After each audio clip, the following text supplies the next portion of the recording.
بل نقذف بالحق على الباطل فيدمغه فإذا هو زاهق ولكم الويل مما تصفون.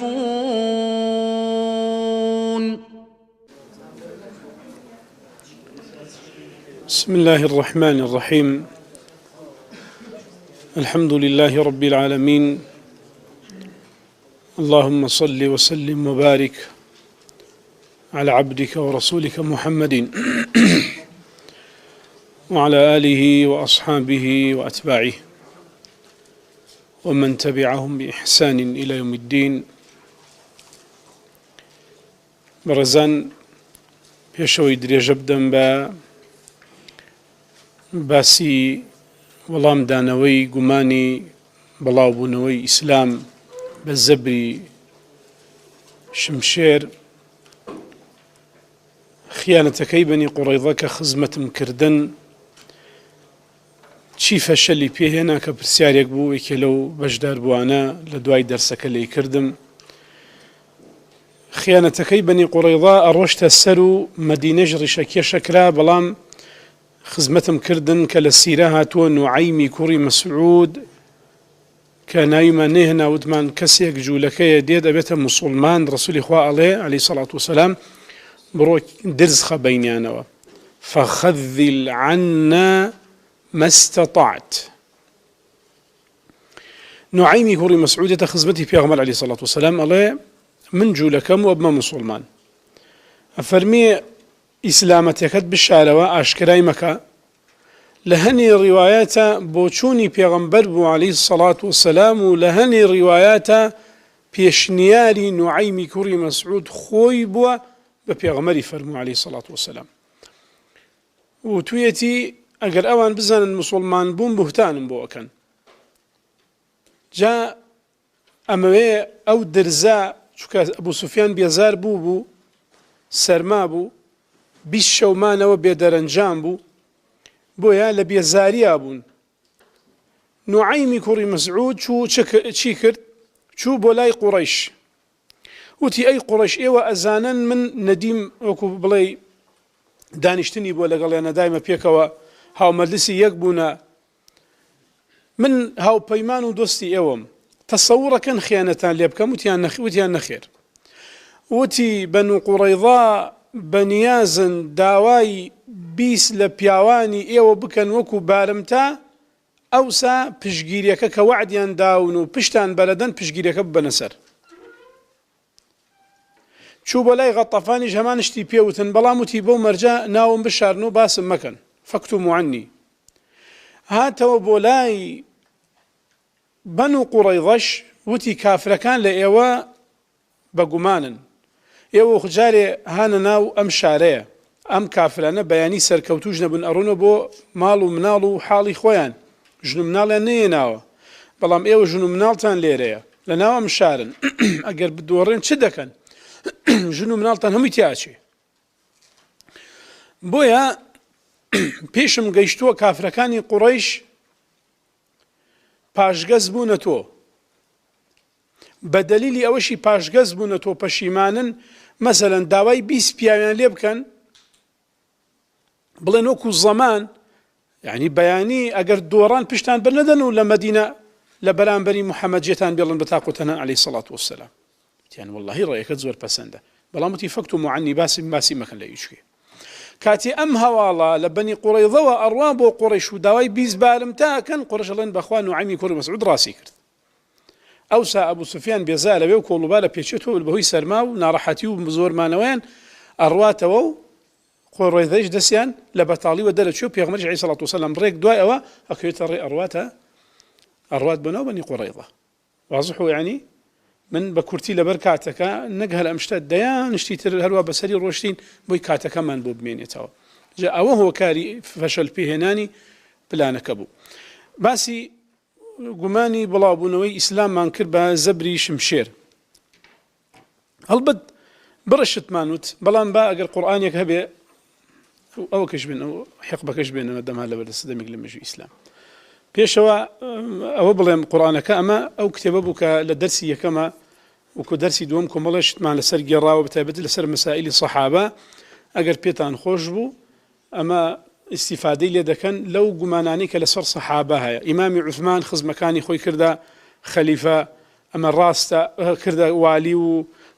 باريس قال لا ناو تشكانا أما الراستا يا درويا أما الراستا يا درويا يا هالبسراوة شونا ليرة وڵامی ئەو گومانانە ئەداتەوە لەسەر مەسائیلی عەدالەتی سەحابە و ئەو ڕووداوانی لەسەر دەم پێغەمبەر ڕوویانداوە عەلەیهی سەڵات وسەلام تا کوشتنی حوسەین ئەو لە بەردەست برایە بوو کە داوای قورئانەکەمان کرد ئەبرای گیان بارەک الله فیک ئەمە ئەم قورئانەیە ئەوتری قورئان بە زەربی و بە زەبری شمشێر بڵاو بووەتەوە ئەم قورئانە چەند لاپەڕەیە 600 چەند لاپەڕەیە 600 تقریبا 4 لاپەڕەیە ئەم قورئانە چەند ئاەتە ئەڵێن 6666 ئاەتە ئاوا دەڵێن ئەنێک حسابیان کردووە چەند سوورەتە 114 سوورەتە لە هەر هەموو ئەم قورئانە لەفزی شمشێری تیا نابینی سەیفی تیا نابینی نە مفرەد و نە بە جەمع نە بە سەیف نە بە سیوف معقوڵە ئاینێک بە زەبری شمشێر بڵاو بێتەوە لەسەر شمشێر وەستا بێ جارێک هەر بۆ خۆشی ناوی شمشێری تیا ناتبێ ناکرێشتیوە کەواتە ئەسڵ و ئەساسی نییە بانگەشەکە من دوای ئەوە طبعا یەک جار ناوی یەک ئالەتی شەڕ هاتووە ئەوش بریتێ لە ڕمح ئەوش زانە چ باسی لە باسی چییە ڕمح هاتووە ڕمح بە کوردیش پێ دەڵێن ڕمی پێ دەڵێن وانە ڕم إلا رم نبي هاتوا أوج لباسي الراوة فرد قال فرمي تبارك وتعالى والذين آمنوا ليبلونكم الله بشيء من الصيد تناله أيديكم ورماحكم يعني باسي الراو كردنك كالراوة كان بشي برم راوة كان أوج باسي الراو باسي شرنية أوج باسي الراو باسي شرنية بلام رويشتم لكتابي بيروز أو بيرو كتاب المقدس قرام بدواي وشي سيفة دو صجر عفوا بەڵێ گوێم لە یوسف ئێستس بوو ئەیوێ 200 جار هاتووە بەڵام من چوم خۆم گەڕام لە ئینجیلە 40 جار هاتووە سەیف و مشتەقاتەکانی سەیف و سیوف بەس بە سەیف و بە سیوف 40 جار هاتووە لە تەوراتە 428 جار هاتووە بار هەمیوە نزیکەی 648 جارەکە بەس سەیف هاتووە وشەی شمشێر ئەی باشە بۆ بەوە ناوترێت دینی شمشێر و بە شمشێر بڵاوبەتەوە بەمە بۆوا دەڵێن مێژوویشیان شایەتە و بەخوا هەر کەسی حەزەکە برا ئەوە ئەرز و ئەوە گەزبابی سەلمێنی ئەگەر نیوەی موسڵمانان نیوەی ئەوانیان کردبوو برا من قبوڵمە نیوەی ئەوانیان کردبوو لە شەڕ و لە کوشتار و لە زەبر و زەنگ و لە ئەوە برا من قبوڵمە ڕازیم نیوەی ئەوانیان کردبوو ها بە نیوەش بە یەکسانی ناڵێن بە یەکسانی نیوەی جوولەکە نیوەی گاور خەڵکیان کوشتبوو من قبوڵمە بەخوا نەیان کوشتووە بەخوا نیوەی ئەوان شمشێریان بە نەحەق هەڵنەگرتووە هەڵنەکێشاوە ئەمەش زۆر جار باسی گاورەکان جوولەکان ئەوانە دەکەم چونکە سەرچاوی ئەم گومانان ڕۆژەڵات ناسەکان ئەوان دروستیەکەن ئەوانی تر فقط بە بەغە و توتین لە دوایان دووبارەی دەکەنەوە ئەوە هۆکاری ئەوەیە باسی جوولەکەکان گاورەکان تەورات ئنجیل و ئەوانە دەکەم و هەروەها گەڕام بە دوای وشەی شەڕە تەماشاکەم لە ئینجیلە 13 جار هاتووە لە تەوراتە 335 جار هاتووە فقط حرب و حروب بۆ ئەم دوانە بە هەر هەموویوە 348 جارەکە تقریبا لا عهدي قديم وعهدي جديد للتوراة والإنجيل آتوه بلام لهرهم قرآن تنها 4 جار وشي حرب بيني 2 جاريشان باسك باسي أو شرنية شر قتال وجهاد إيكي كان لباسي الرباية أفرمية فإن لم تفعلوا فأذنوا بحرب من الله أقل وازل الربانة هنا أو إعلاني جنگ تان كردوا لقل خوا فأذنوا بحرب يعني إعلان جاري كيشان باسي يهودا كافرمي كلما أوقدوا نارا للحرب أطفأها الله هل كيهود آقري جنگ هلا قرسان خواهي بردقال آوي بياكا ويكو جينيتاوا أو دوانا كيتر باسي جنگ وحربه کەواتە توانی بڵێ لە قورئانە دووجار باسی حەرب هاتوویە بەو معنایە، بەڵام لەلای ئەوان ئەوەندە هاتووە. ئەی باشە خێرە قورئانەکەی من هێشتا هەرم تۆمەتە دێتە پاڵی ئاوای براکانم. ئەم نمونە بەس بۆ نەزان لە مەسەلە وایە، واللهی لە زۆر بابەتە ئیسلام ئەبەم نەوعەتەوە تاوانبارەکرێ بەم جۆرەش بێ تاوانە. طبيعية يعني بقول مثلا كابرا هلا فلسطين نشتجي أرزي خويتي باو با بيري وبين بشتو دبشتي لو شو نبونا أو والله كاك الأرز كم درش وأرزي خوما أو تيرورستا وإسرائيل كشكلا فرنسا وأستراليا وبريطانيا وأمريكا وكو هاتوا بويلا تشلو بينجا ونشتجي بودولتك الراجعندوا أو خاون مافو أو تيرورست أو تاني كاتك أوان حاكم بن جيان أواي بيتي جيان أواي بيتيته يا أعدل الناس إلا في محاكمتي فيك الخصام وأنت الخصم والحكم. وهروها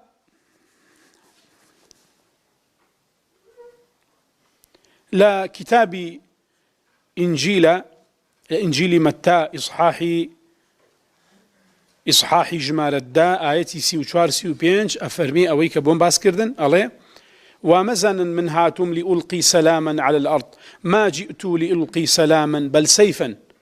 فإني جئت لأفرق الإنسان ضد أبيه والابنة ضد أمها والكنة ضد حماتها. هاتم إنسان كما دجمني دور بركي خوي دجمني دايكي دجمني باوكي بو كما دجمني خسوراني وإلى آخره. أروها إنجيلي لوغا إصحاحي بسودو جمالة آياتي جمالة سي وشش أقر صاحبي في بوتري آيات ومن ليس له أقر سي آياتك يشوبك يعني من ليس له كيس وزاد ومزود فليبع ثوبه ويشتري سيفا كالبلقات بفروشة نعنكت كهلوتي تيوشوكت بفروشة بيدا بشمشيره. أما الإنجيلي لوغا هاتوا عجيبني يتخوا برا كانم ديني شمشيري تيانا هاتبيا وديني آشتيش بريتي لشمشير ألا تعجبون؟ فاعجبوا سيرتان لبيت يعني دينك بشمشير بلاو بيتو جاريك حلوة جاريك ناوي شمشيري شي تيدانا هاتبي والله بوتانا بلا وتمان إسلام بشمشير بلاو بوتو بشمشيري عقل وحكمة داناي أو كاتيك كسيلار ديتا بردم ريبان غوازي حق أبي بشمشير في بلايلاتو أمش بريتيلا باسكة بحول قوتي خواه روما سري دواجار بريتيلا القوة في الإسلام يعني علاقي بين هيزو إسلام شيء هيزو حق شيء روني دكمو بحول قوتي خواه تبارك وتعالى جابويا أم سرج ميراني كباسم كريا أم خشتيك خصمرو لا هاتني أوندا وشي حربو أوندا وشي سيفو أمان براسي أماجي قرنقو قوريتي دايا قرآن كلامي خواه هروا بيهودا أم جمالانا وادر نچون ما بس يكيا هروها بدواي وشيء آشتية قرام لقرآن نزيكي سطو تشلو شجار تقريبا وشيء سلامات ولا قرآن آشتيهات ولا قرآن جاب زانا بلكو هل خودي قرآن چندين جار باسي ناوي خوامان بوكا كناوي سلامة يا الآية سوري حشر بابلين هو الله الذي لا إله إلا هو الملك القدوس السلام أن خويشي ناوي سلامة خوا كمان تبارك وتعالى هيك لنا وكاني سلامة ديدنا ناوي شيء الإسلام إسلام مشتقة لشيء لسلامه ومشتقة إسلام مشتقة لسلامه للسلم أو أنوى وهلوها صلاوي مسلمان بشي صلاو ليك تركن السلام عليكم بيوي لمنوبوتو آشتي لمنوبوتو بيا الشري لمنوبوتو سبحان الله سلامة بيا الشرية هر توج وزور يسبينا بسر ملت تو ديني شرو ديني كشتارو ديني تقينويت ورن تخوا بيان بلين لا ميجوي مسلمانانا لسردمي بيغمبركانو هتاوكو أمرو كان بيغمبر بوا تيرور نكراوة تيرور هر تيروري جستينا بدم بهرشا بقورشا أديبرون لقرآن بخون باسي هود بزان شدا فرمي باسي لوط بزان شدا فرمي لنخرجنك من أرضنا أو لتعودن في ملتنا لأرجمنك باوكي إبراهيم بإبراهيم الله أو هود قوم هود بهود الله أو قوم نوح شيان بنوح نوت إذا ما هم إرهابي أو أنا بلان بربا مسلمانا هشتا هر إيمش تيروريزين هشتا هر أوانش عشتي خوازن هشتا هر فرعون كان بە مسلمانان ئەڵێن تیرۆریست هەر مسلمانەکانیشن بوونەتە ژێردەستە و چەوساوە ئەوان بەوان دەڵێن پیان دەڵێن تیرۆریست و توندڕەو. و هەروەها ئیسلام وەکو دوجار بە حەول و قووەتی خوا ڕوونیەکەمەوە ئەچمە سەری قبولکردنی ئاشتیش تەنانەت لە کاتی شەڕە جیهادکە لەگەڵ کافرانە دەستی ئاشتیان درێژ کرد ئەبێ دەستی ئاشتیان بۆ درێژ بکەی نابێت دەسە ئاشتیەکەیان بڵێ قبوڵی ناکەم دەستان ببنەوە نە ئاشتیان لەگەڵاکەی بەهەشتەکەمان ناوی چییە؟ لەهم دارالسەلام دارالسەلام بەهەشتیش ناوی ماڵی ئاشتیە. سبحان الله ئەمە دێمە دینی ئێمەیە. بەڵام کاتێک هاتە سەرباسی حەق بەو مەعنا نییە کاتی ئەڵێن ئیسلام دینی ئاشتیە ئیتر کافرێک بێ سەر مسلمانێک پان کاتۆ بێنە سەر وڵاتی ئیسلام و وڵاتی ئیسلام کاول بکەن مسلمانان بڵێن ئەوە داتان لەم لاکەمان نەدەی زلێک پێشن بەو لاکەشمانەوە شارێ تریشمانەیە و لابچنەوە کەش مەحفکەنەوە ئەوش لە ناوبەرن ئەوش کاولکەن نا بۆ مەعنا نییە ئیسلام دینی ئاشتیە. کاتێ ئاشتیمان لەگەڵ بکەی ئێمە لە تۆ زیاتر ئاشتیەکەین بەس کاتێ شەڕمان لەگەڵەکەی خۆ بچیت لێ بکەین ینی مەجبوری شەڕت لەگەڵ بکەین ینی یا ئێمە هاتیون دینی حەقی خۆمان بڵاوەکەین و تۆڕێت پێگرتوون ئەڵێن نایڵم لەو زیاتر بڕۆی ئێ باشە دینی خۆمەیەنەوە بڵاوێکەم و لە چی دەترسی قسەی حەقە کەلامی خوایە قورئانە با خەڵک بیبیسێ نایڵم قورئانی خوا کەس بیبیسێ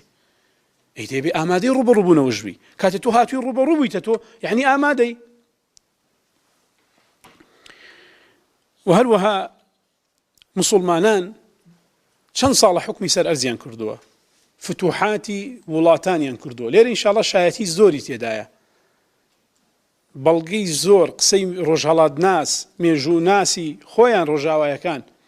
لەسەرەوەی ئیسلام بە شمشێر بە تەنها بڵاو نەبووەوە شمشێر نەبووە مایەی بڵاو بوونەوەی ئیسلام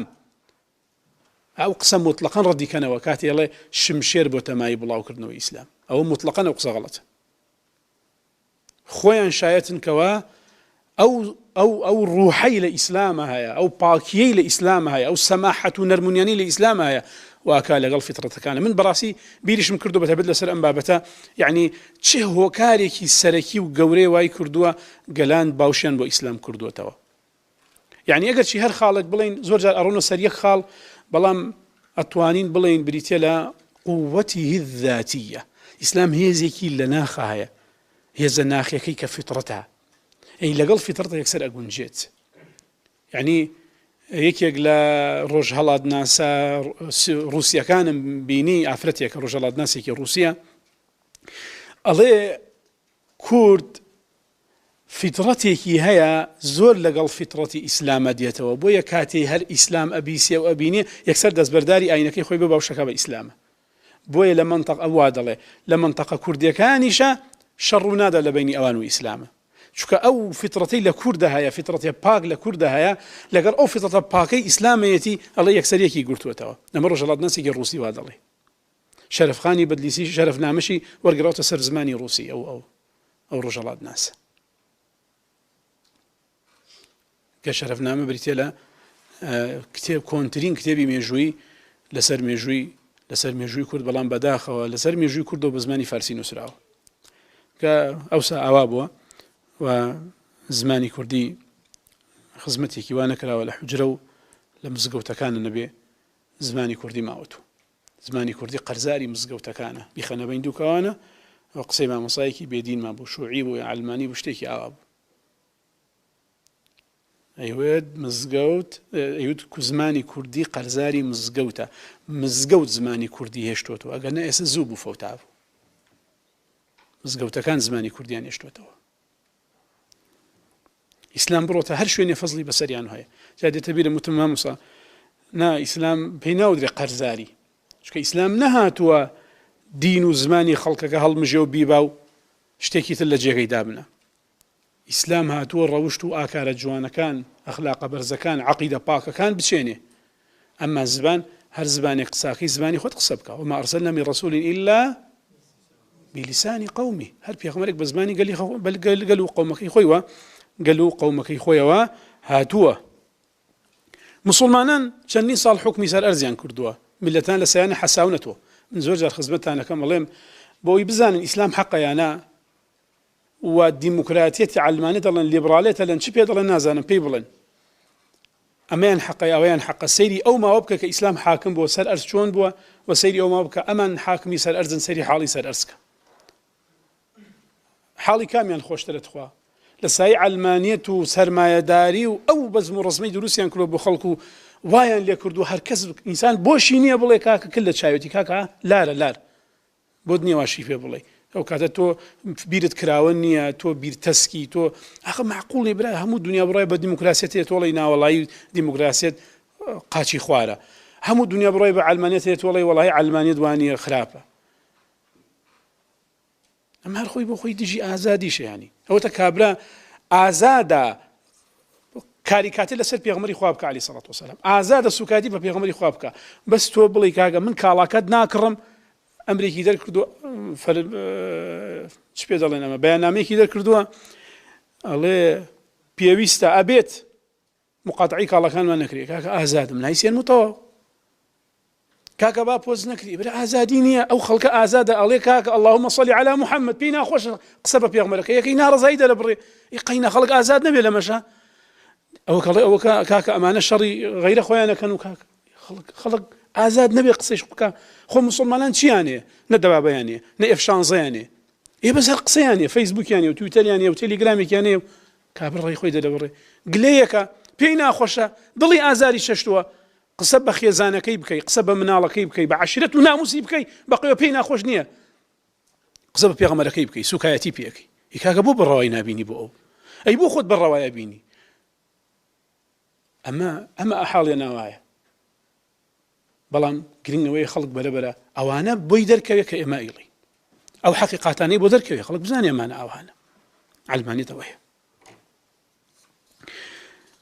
ئیسلام هەرگیز مەحاکمی تەفتیشی نەبووە نەهاوشەوەی مەحاکمی تەفتیشی بووە ئەوە ڕۆژئاوایەکانون لە ئیسپانیا مەحاکمی تەفتیشیان دانا هەزارەها خەڵکیان نەکوشت هەزارەها بە ناڕەحەتترین و ناشرینترین شێواز کە تا ئێستا ژوێنەکانی لە متحەف و مۆزەخانەکان هەڵگیراوە توانن تەماشای بکەن و بگەڕن بە دوایە بە شێوازێکی وا خۆمان پێڵێن وەحشی گەرانە بڕۆن تەماشایکەن یعنی ئەمانە لەبەرەوەنێ حوبی مێژوو هەڵگرتنی توراز نەوێ بەخوایسە لەژێر خاکیان نا بۆ هەڵیان گرتە بوو چکە شتەکەونە قیزەون هەبوو ناشە پیشانی خەڵکی بدەی یعنی تۆ بە خەڵک بڵێ من باو باپیرم ئاوا خەڵکی چەوساندۆتۆ ئەمە ڕوو قایمێکی زۆرە یان مەسەلەکە بۆ مسلمانی پێچەوسێنراوەوە کێشەنی قەیدینی قەیناک کاری خراپیان نەکردووە وەکو مەسەلەی ئینەکە بۆم گێڕانەوە مەسەلەی تایارەکانی و قەسفی هێرۆشیمای پێکراوە و هەروەها جومجمەکان کە هی نزیک 15-18 هەزارێک مجاهیدی جەزائیری بووە لە دژی فەرەنسا شەڕیان کردو بردویانە لە مۆزەخانە هەڵیان گرتووە مسلمانان 800 ساڵ حکمی ئیسپانیایان کرد خەڵک لە سەیان و حەسایەوە جوولەکەکان گاورەکان لە سەیانە حەسانەوە مێژونوسەکان وا دەڵێن لە سەردەمی بایەزیدی دووەمە لە دەوڵەتی عوثمانیە یەکێک لە پاشاکانی ئەوروپا هێرشەکە دەسەر ئیسپانیا و ئەندەلوس کە خۆمان ئەندەلوسی پێ دەڵێن ئەندەلوس داگیرەکە ئەوسا جوولەکەکانیش بۆیان نێبمێنەوە بەس گاورەکان بۆیان هەیە گاوری پرۆتستانتیش کاسۆلیکیش بۆی نێبمێنێتەوە بەس گاوری پرۆتستانتی بۆی هەیە کاسۆلیکیش بۆی نێبمێنێتەوە ئەوە بێ هەمویان ئەویان پێچۆڵەکەن یەهودیەکان دەوڵەتی عوسمانی کەشتیان هێرە یەهودیە جوولەکەیە کەشتیان بۆ ئەنێرێ ئەمە قسەی بازار و ئەملاولانی بتە ئەمە قسەی تاریخە بۆتان ئەڵێم ئەمە هەمووی وەسائقی ڕسمیە هێشتا ماوە لە دائیرەی مەعارفی عوسمانیە تا ئێستش لە ساڵی 91 نەتەوە یەکگرتووەکان داوای مستەمسەکاتی کرد لەسەر مافی مرۆڤ هەر وڵاتێک چی لایە بۆمان بنێرێ دەوڵەتی تورکیای عەلمانی 91تان بۆ باسەکەم دەوڵەتی تورکیای عەلمانی سەری کردە خوار و بەسەر شۆڕیوە چوو نامەکانی سەردەمی دەوڵەتی عوسمانی نرد بۆ نەتەوە یەکگرتووەکان ئەمە دەوڵەتە عوسمانیەکە کە خۆیان ڕوخانیان ئەو دەوڵەتە عوسمانی ئاوا مافی جوولەکانی داوە هەموو نووسراوەکان هەیە کە جوولەکان لە ئیسپانیاوە هێنراون لە تورکیانیش تەجێ کراون لەبەر خاترەوەی پاشاکەی ئەوروپا قبوڵی نەکردو جوولەکان لە ئەندەلوسە بژین هەتا مسلمانان بوو لەوێ ژیاون کاتی داگیریان کرد یاڵا بڕۆنە دەرەوە ئەو بوو جوولەکانی هێنا و لە تورکیان نیشتەجێیان کردن بڕێکیان ئیسلام بەڕێزان شمشێر دڵ ناکاتەوە لەو چه شارێ بکاتەوە لەو چه شارێ فەتحکە بەڵام ناتوانێت دڵ بکات و دڵێ فەتحکە بۆیە ئیسلام کە چۆتە ناو دڵەکانەوە بە شمشێر ئینسان ناتوانێت ناڕۆتە ناو دڵەکانەوە بەڵکو بەچی ئەڕوا بە ڕوحی ئەڕوا بە جوانی ئەڕواتە ناو دڵەکانەوە بە جوانی ئەڕواتە ناو دڵەکانەوە ئیسلام ئاوایە ئیسلام ئاوایە ئێوە عەجیبتان لێ نایە ئەوە دیلێکە گیراوە لە ژێردەست خەڵکانێک کە بەخۆیان دەڵێن موسڵمان ماوەیەتر پێش ئێستا دیسانەوە دیلێکتر گیرا بوو لە ژێردەستی خەڵکێک کە بەخۆیان دەڵێن موسڵمان و هاکەذا دوان سێنێتر لە ماوەی ئەم 3 و 4 ساڵەیە کەس هەیە ئەو کەسەی خۆش بووە کە بەندی کردووە و کردوێتە دیل نەخێر ڕقت لە خۆیەتی ڕقت لە ئاینەکەیەتی ڕقت لە هەر شتێکە ڕەبتی بەوە بێ کەچی لە ژێردەسەی ئەوە ئەبێتە موسڵمان و ئاینەکەیشی خۆشەیە ئەمە ئیسلام ئاوایە کاتێک شیرینیەکەی ئەدا لە دڵ بەر دڵت کەوت ئیتر هیچ بەرگەی ناگرێ و ترسیشت لە هیچ شتێک نامێنێت هەروەها وڵاتانێکی زۆر هەیە شمشێر هەر نەڕۆشتۆتە ناوی وەکو ئەندۆنزیا وەکو مالیزیا وەکو زۆرێکی ناوچەکانی ئەفریقیا بەشێکی زۆری هندستان ئەمانە شمشێرێک نەڕۆشتۆتە ناوی وەکو سەربازی ئیسلام بڕوە فەتحیان بکە باش ئەم ژمە هەزارەها ملیۆنها مسلمانە لەکوێوە هاتوون هەروەها ئەڵێن ئێستا لە ئەوروپایە لە فەرەنسایە لە بریتانیا لە ئەمریکایە لە وڵاتانی تری ڕۆژئاوا بە ئەوروپا و بە ئەمریکاوە باشە ئەم هەموو مسلمانی کە تێدایە کام شمشێرە کام ڕما کام دەبابە و کام F-16 مسلمانان چۆتە سەر وڵاتان و تێبێ مسلمان بنەگینە ساروختان بۆ بەرەدەین و کەسیان نشتی باش ڕووی نەداوە بۆیە ئیسلامە ئەڕواتە ناو دڵەکانەوە ئیسلامە ئەڕواتە ناو دڵەکانەوە واللهی ڕاپۆرتێکم بینی زۆر جێ سەیر و سەمەرە بوو بەلامە ئەڵێ ڕۆژئاوایەکان ترسیان لەو مسلمانانە نییە کە کۆچبەرن یا بۆن دێن لەوێ نیشتە جێبن زیاتر لەوانە ترسیانەیە کە ڕۆژئاوایین وە بنە مسلمان ڕۆژئاوایین وە بنە مسلمان زیاتر ترسیان لەوانایە هەروەها لە زۆربەی ئەو وڵاتانەی کە ئیسلام فەتحی کردووە و جەیشی بۆ بردووە زۆربەی دانیشتوانەکەی هاوکاری مسلمانەکان بوون یەکێک لە مێژونووسە قبطیەکانم بینی لە میسڕەکان باسی فەتحی میسڕەکە لە سەردەمی عەمری کوڕی عاصە ئەڵێ دانیشتوانە قبطیەکان هاوکاری عەمری کوڕی عاص بوونە بۆ ئابلۆقەدانی میسڕ و پاشان فەتحکردنی شاری وڵاتی میسری ئەو سەردەمە پاشان ئەڵێن گریمان ئیسلام وەکو ئێوە ئەڵێن بە زەربی شمشێر خەڵکی مسلمان کردووە دوای ئینشاڵڵا درێژە زیاترە دەمەم قسانە گریمان ئیسلام بە زەربی شمشێر بە زۆر خەڵکی مسلمان کرد ئەی باشە دوای ئەوە ئینسان نەتوانی زۆر لە کەسێ بکەی بەس هەرە لە حەزەیە شمشێرەکەی تو ها بە سەریەوە ترسەکە لە سەرەتی کە ترسەکە نەما دوایەوە من ئیحسائیەکم بینی نایزانم بەڕاستی ئەو ئیحسائیە پشتی بە چی بەستووە ئەو ژمارانەی دابوو بۆ نمونە لە فارسە لە عێراقە لە شامە نسبەی ئیسلام تایە 100 بووە کاتێ بوونە ئیسلام چووە هەتاوەکو نزیکەی 10 ساڵ 20 ساڵ 30 ساڵ 40 ساڵ نسبەی ئیسلام تایە مسلمان تایە 100 بووە عفوا 100 بووە بۆ ماوەی 10 ساڵ بۆ ماوەی 20 ساڵ تاوەکو 40-50 ساڵ کە ئەبێتە 100 ساڵ ئەوسا نسبەتەکە بەرزەبێتەوە و یەکێک لە مێژونووسە کوردەکان کە معروفە هەنێ بۆچوونی تایبەتیشی هەیە صالح قەفتان ئەوتان ناویتان بیسبێ یعنی بۆچوونی تایبەتیشی لەسەر هێندە مەسائلی دینی ئیسلام ئەوانە بەڵام لەم مەسەلە چ دەڵێ ئەڵێ مسلمانەکان ئەو دەڵێ عەرەبە مسلمانەکان طبعا ئەڵێ عەرەبەکان ئەڵێ مسلمانەکان کاتی هاتوونەتە ناوچە کوردنشینەکان ئەوەندە بە ڕەوشتێکی بەرزەوە بە ئەخلاقێکی بەرزەوە مامەڵەیان لەگەڵ کوردەکان کردووە هەرزوو ڕۆشتونەتە دڵی کوردەکانەوە بۆیە هەرزوو کوردەکان دەستبەرداری دینی خۆیان بۆ باوشیان بۆ ئیسلام کردوێتەوە هەر بۆیە لە زۆربەی ناوچەکانی کوردستانە تەماشاکەی قەترەی خوێنی تیان نەڕژاوە کوردەکان چیان کردووە لە ترسی ئەمە قسەی مێژونووسەکانە زۆرێکیشیان تەوەجوهاتی تایبەتیان هەیە یا عەلمانین یا هاوشێوەکانیان یا چەپڕەون بۆ نمونە خۆیان وا دەڵێن باوشیان بۆ ئیسلام کردوێتەوە ئەوە بۆ نمونە بە شمشێریش ئەو ناوچانە داگیر کران ئەی لەوە دوای بۆ پاشگەز نەبوونەوە ساڵح قافتان ئەڵێ هاتوون خۆیانیان کردو دە بەرپرسیش ناوچەکانی خۆیان زۆر نەرم بوون لەگەڵیانە زۆر چاک بوون لەگەڵیانە لە چاو ئەو چەسوسانەوەی ساسانی و ئەوانی پێشەوان کە عەزابی کوردەکانی نەدا کوردەکانی نەچەوسانەوە کوردەکان لە خۆشی و لە نیعمەتێک گەورە بوون جەژن و بۆ کوردەکان ئەی بۆ باوشی بۆ نەکاتەوە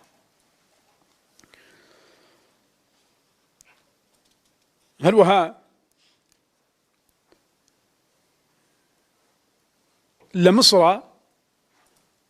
لە مصر کاتێک کە فتح کرێ هەموو خەڵکەکەی مەسیحین قبطین هەموو خەڵکەکەی بەڵێ گاورن بە فرقەکانی گاورەوە ئەمە قبتەکانە و ئەرسۆدەکسی و پرۆتستانت و ئەو ئاینزەکانی ترکە قبتەکان زیاتر زاڵتر و زۆرینەی هەر هەمویانن زۆرینەی هەر هەمویانن کەچی هەر دوای فترەیەکی کەم 100 ساڵ تێپەڕ نابێ هاوکێشەکە عەکسە بێتەوە باشە خۆ ئەمانە ئەگەر هات و بە زۆر بوونە مسلمان دوای ئەوسا چی زۆری لێکردن لەسەر ئیسلامەتیەکەی خۆیان بەردەوام بن خۆتان نەزانن شتێک لە ژێر زەبر و زۆر و زەنگ و شمشێر بکرێ هەر فترەیەکە و ماوەیەکە درێژە ناکێشێ بۆ هەتایە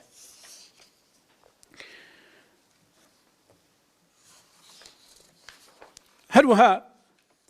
بابین سەیری شەڕەکانی پێغەمبەری خوا بکەین صلی الله عليه وسلم من لە باسی بەنی قوڕەیظا نەخشەکەم پیشاندان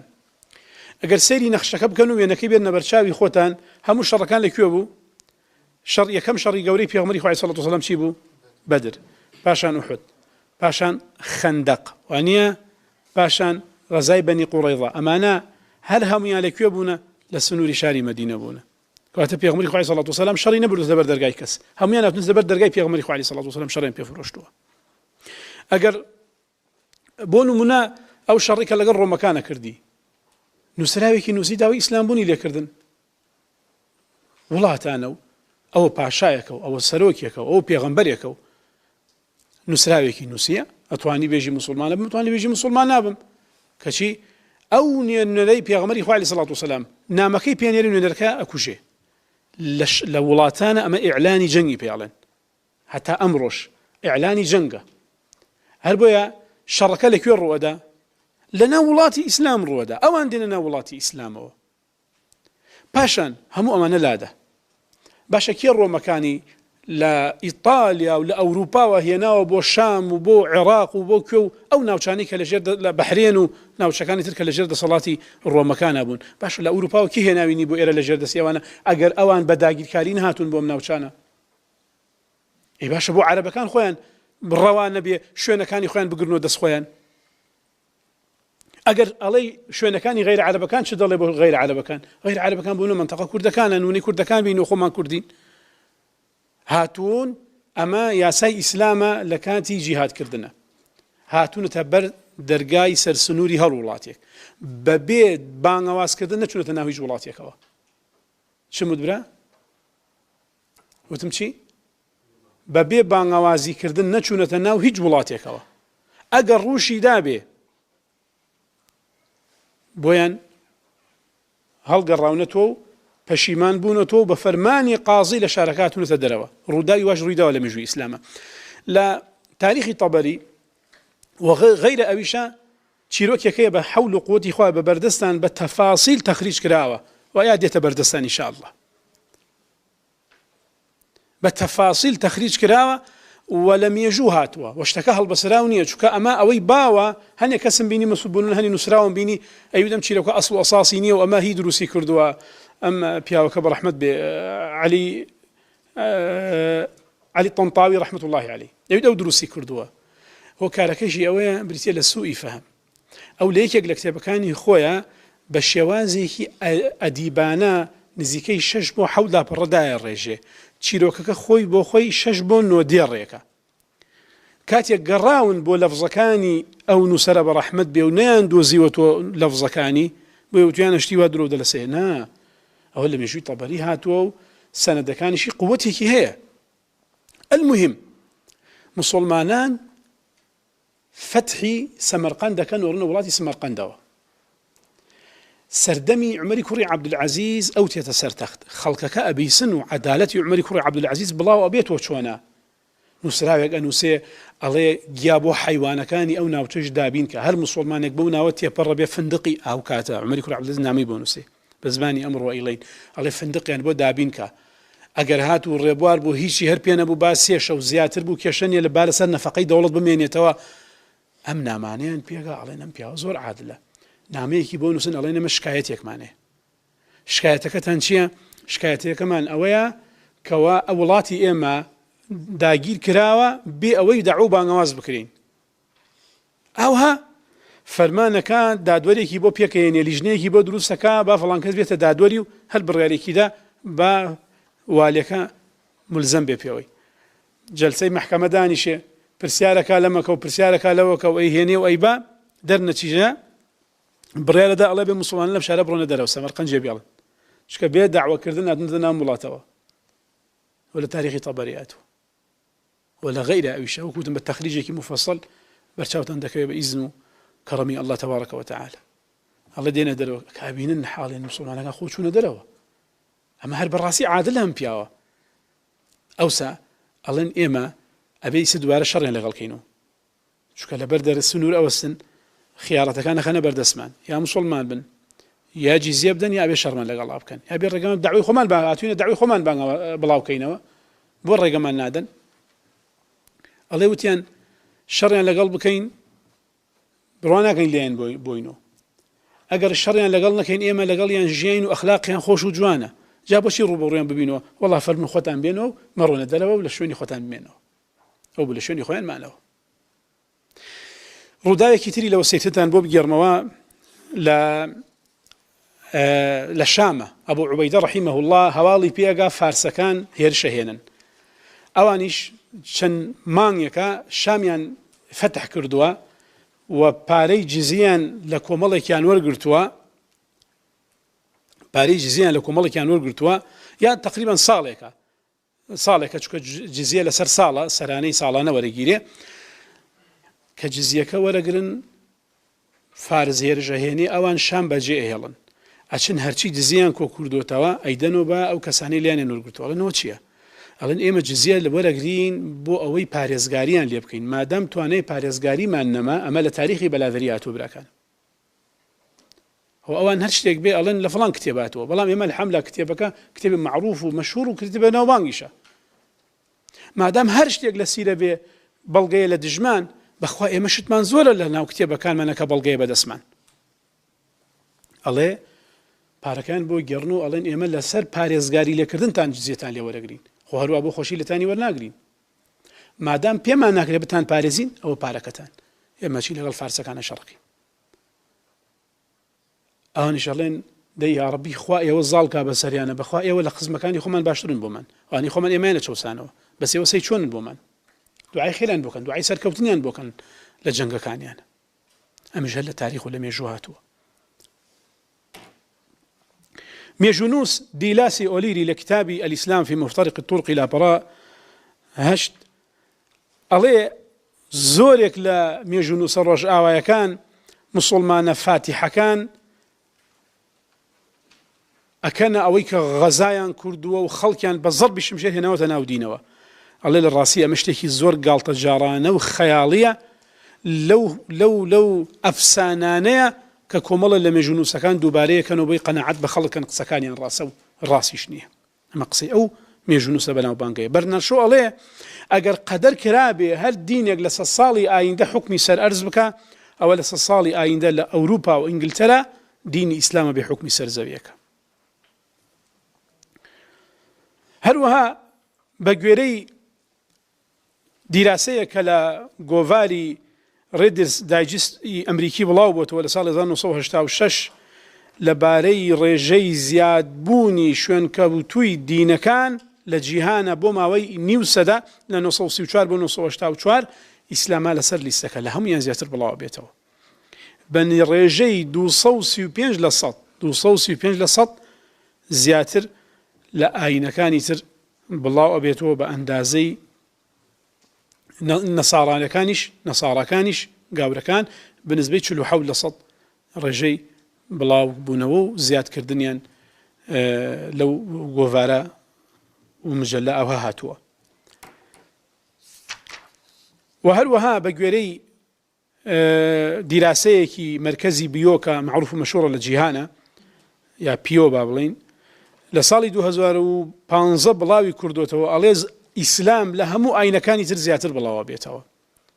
ئەی خۆیت خۆتان نەزان خۆیستە نەشمشێر و نە نەویانی مسلمانەکان نە تاری F16یان هەیە و F16ەکانیش خۆیان دروستیان کردو نەوەکانی جا لە ژێردەست خۆیانەوە. ئەی باشە ئێوە ئەو هەموو قووەتتان هەیە ئێوە ئاینەکەی ئێوە بۆ زیاتر بڵاو نابێت و ئاینەکەی ئێمە بۆ زیاتر بڵاو بێت و دیارە ئاینەکەی ئێمە حەقە و ئاینەکەی ئێوە ناحەقە. ئێوە شمشێریشتان هەڵگرتووە خەڵک نابێتە گاور. ئەی ئێمە شمشێریش بەدەستمان نییە و خەڵک دێتە سەر دینەکەی ئێمان کاتە ئێمە ناحەقین و ئێوە کاتە ئێمە حەقین و ئێوە ناحەقن. هەر ئەمە شەوەیان لێ کاتوڕن. زۆر کەسەیەوە ئەزانی حەسوودی بەس لە بینی دوو کەسە هەیە، دوو برادر، دوو هاوسێ، دوو فیتر، دوو دارتاش، دوو مامۆسا، وازانی حەسوودی بەس لە بینی کەسەکان هەیە. حەسوودی لە بینی حیزب هەیە، حەسوودی لە بینی وڵاتان هەیە، حەسوودی لە بینی ئاینەکان هەیە. ئێوە قورئان ناخوێنن. پڕگەر چییە فەرمێ تەبارەکە وتەعالە وەدوو لەو تەکفوڕونە کەما کەفەڕوا فتەکوونونە سەواء. تەمەنایانە تەمەنا وەکو خۆیان کوفرکەن چونکە خۆیان دەزانن ئێوە حەقن ڕواتان پێ نایەنن بۆیە حەز دەکەن ئێوەش لە حەقەکە لابدەن. وەکێک لە قەشەکانیانم بینی ئەڵێ مەیان کەنە گاور گرنگەوەیە بەس دەستبەرداری ئیسلام بن بەس واز لە ئیسلام بێنن ئەوە کافیە بۆ ئێمە. بۆی وا نەزان حەسوودی ناون وا نەزان دەوڵەتێک لە دەوڵەتێکی تر بەهێزتر بێتر وەڵا ئەمە دەوڵەتە حەسوودیان حەسوودی بە یەکتر نابن. نا خۆ دەوڵەتەکە دەوڵەت شتێ معنەویە کەسێکە ها لە سەرۆکایەتی ئەو دەوڵەتە لە ڕیاسەتی ئەو دەوڵەتە لە وزارەتەکانی ئەو دەوڵەتە کەسەکانن ئەو کەسانی کە حەسوودی لە ناخیان هەیە ئەکاتەن لەو ملەحەزە بێ. بۆ نەزانن کاتی ڕۆژاوە هێرشەکاتە سەر ئیسلام حەسوودی پاڵنەری نییە. قورئانە فەرمی حەسوودیە. حەسوودی بە دینتان نەبن. حەسوودی نایە ئەو هەموو هێز و قووەتە و پارە ئیسلامەکە هەر بڵاوە بێت و کورە هەر باش شەوخەویان لێکەوێ هەر باش شەوخەویان لێکەوێ. بەڕاستی ئیسلام دین هەیە بەقەی ئیسلام دژایەتی بکرێ بەڕەزن؟ چ دینێکە بەقەی ئیسلام دژایەتی بکرێ؟ چ دینێکەیە بەقەی ئیسلام پارە لە دژی سەرف بکرێ؟ وڵڵی دینێک نییە بەقەی ئیسلام دژایەتی بکرێ و پارە لە دژی سەرف بکرێ. چ ئەمانە دوژمنەکانی ئیسلام هێزیان لە ئیسلام زیاتر نییە هێزە مادیەکە؟ بەڵێ تۆپ و تەیارەیان لە ئیسلام زیاتر نییە لە ڕووی مادی و زاهیری سەیرەکرێ؟ بەڵێ. ئەی باشە خێرە هێشتا تۆ لەو زیاتر بڵاو ئەبی تۆ ئاینەکەی ئەو لە پاشە کشەیە ئەی دەی ئەمە جێ حەسوودی نییە؟ ئەی تۆ خۆت یعنی پارەت هەبێ ئیمکانیاتت زیاتر لە بەردەست بێ بەرامبەرەکەت وەکو تۆی نەیبێ و ئیمکانیاتی لە تۆ کەمتر لە بەردەست بێ و سەرکەوتنەکانی لە تۆ زیاتر بێ یعنی حەسوودی پێ نابەی مەگەر خوای پروردگار معسووم بتکا و بتپارێزی. جا بۆیە ئەمانە حەسوودیشیان هەیە بەرامبەر بە ئیسلام و موسڵمانان و پێیان ناخۆشە.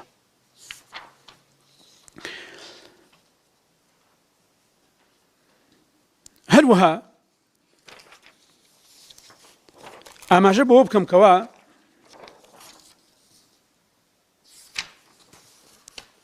لە ئیسلامە نەهی کراوە لە کوشتنی ئینسان بە ناحەق. لە ئیسلامە نەهی کراوە لە کوشتنی ئینسان بە ناحەق. هیچ کەسێ بە ناحەق نابێ بکوژرێ. پەروەردگار فەرمێ تبارك وتعالى ومن يقتل مؤمنا متعمدا فجزاؤه جهنم. هەر کەسێ ئیماندارێ بە ئەنقەس بکوژێ ئەوە سزاکەی چییە؟ جەهەنمە بە ناحەق. ئەوە کەسێ بکوژێ بە ناحەق ئەوە سزاکەی جەهەنمە. ئەوە بتی بوو لە باسی ئیماندار. بین بۆ باسی هەر ئینسان بەگشتی بکوژی بە ناحەق پەروەردگار لە سورەی فورقانە فەرمی والذین لا يدعون مع الله إلها آخر ولا يقتلون النفس التي حرم الله. ئەو نەفسەی کە خوا حرامی کردووە بیکوژی نایکوژن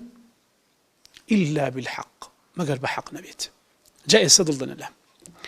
هەموو مرۆڤایەتی لە دوو حاڵەت بەدەر نییە یا کافرە یا موسڵمانە وایە؟ وەرن بۆ کافرەکە لە دوو حاڵەت بەدەر نییە یا کوفرەکەی ئاشکرایە یا کوفرەکەی ژێربەژێرە وایە؟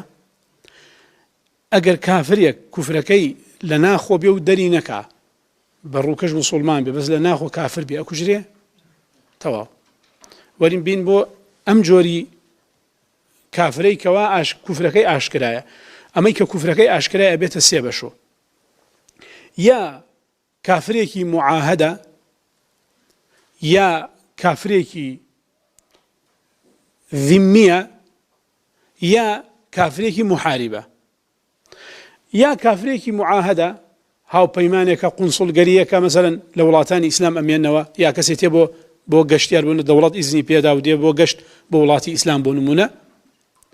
یا ذمیە هاوڵاتی وڵاتەکەیە بەڵام ئاینەکەی جیازە لە ئاینی موسڵمانەکان گاوریەکە جوولەکەی ئەو گاور و جوولەکانی کە لە وڵاتانی ئیسلام ئەمانە و ماونەتۆ ئەلێرش کەوانەیە بکەمە زۆر گرنگە بەلام و بڕۆمە سەرەوەی ئەگەر ئیسلام خەڵک بە زۆر ئەکاتە موسڵمان ئەم ملیۆنەها گاور و جوولەکە و یەزیدی و نازانم چیە لە وڵاتانی ئیسلام چیەکە نەگەر بە زۆر خەڵکی کورد بە موسڵمان ئەڵێن ژمارەی قیبتەکانی مسر 10 ملیۆنە تقریبا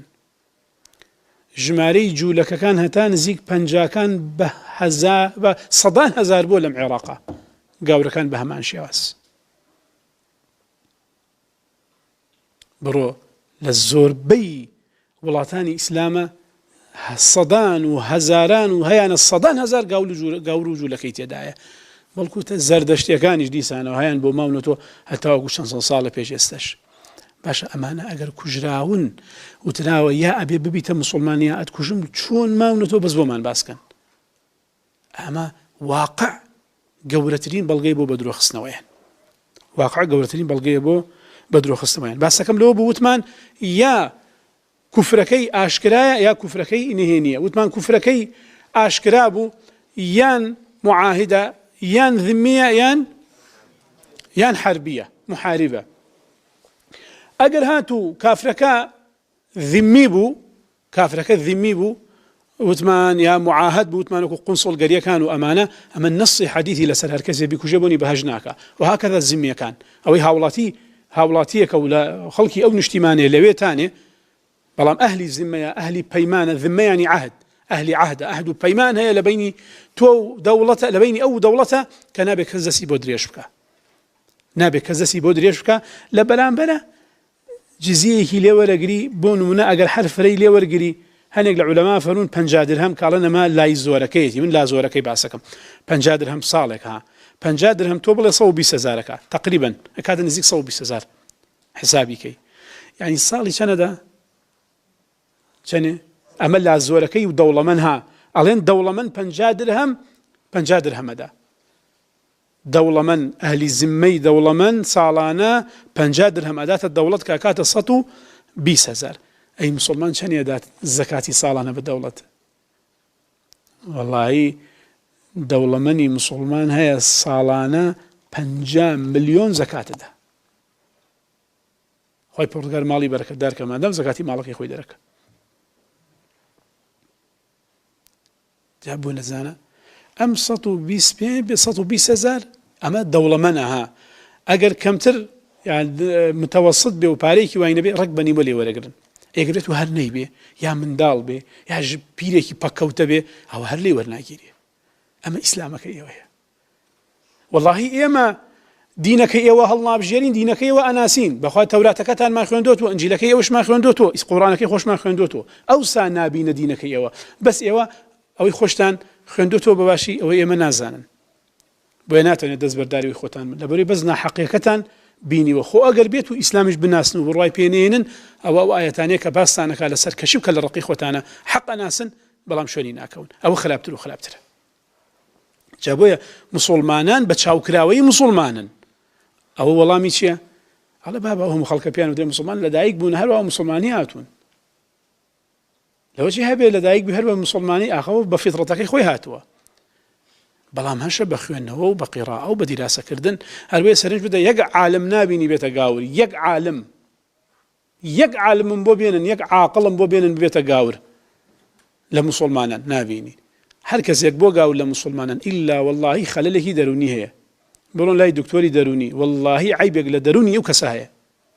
ببێتە گاور هەر کەسێ بۆیە عاقڵەکان عولەماکان گەورەکانی موسڵمانان نابنە گاور بەڵام عاقڵ و گەورەکانی ئەوان ناڵێم ئەبنە موسڵمان بەلێشاوە بنە موسڵمان خۆتان ئەیان بینن خۆتان ئەیان خوێندنەوە ڕۆژانە بە فەزڵ و منەتی پەروەردگار جل جەلالوه باشە ئاخر جۆریان کامەیە کە شەڕیان لەگەڵە کرێ محاربە محاربیش یعنی شەڕ کرد کەواتە لەم هەموو سەر ئەرزا تەنها کۆمەڵێکە شەڕی لەگەڵەکەی هەڵی ئیسلام ژمژێری هەڵگرتووە کاکە خۆی ناوی محاربە خۆی ناوی شەڕکەرە شەڕم لەگەڵەکە ئەی خۆ چی لێ بکەم بەری پێگرتووم بەڵێ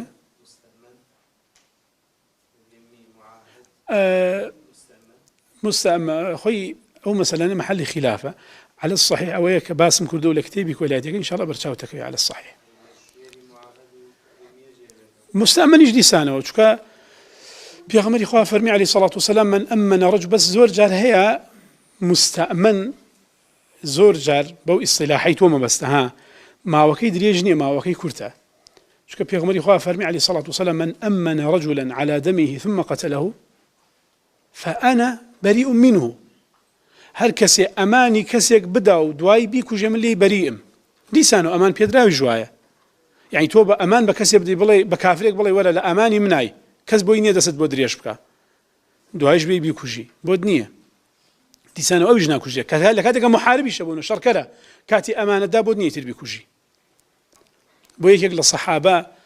بنجي بريندارة ألين بو بنجت بريندارة الله ليش شرق لشر كان خوم دا سر كافر يكا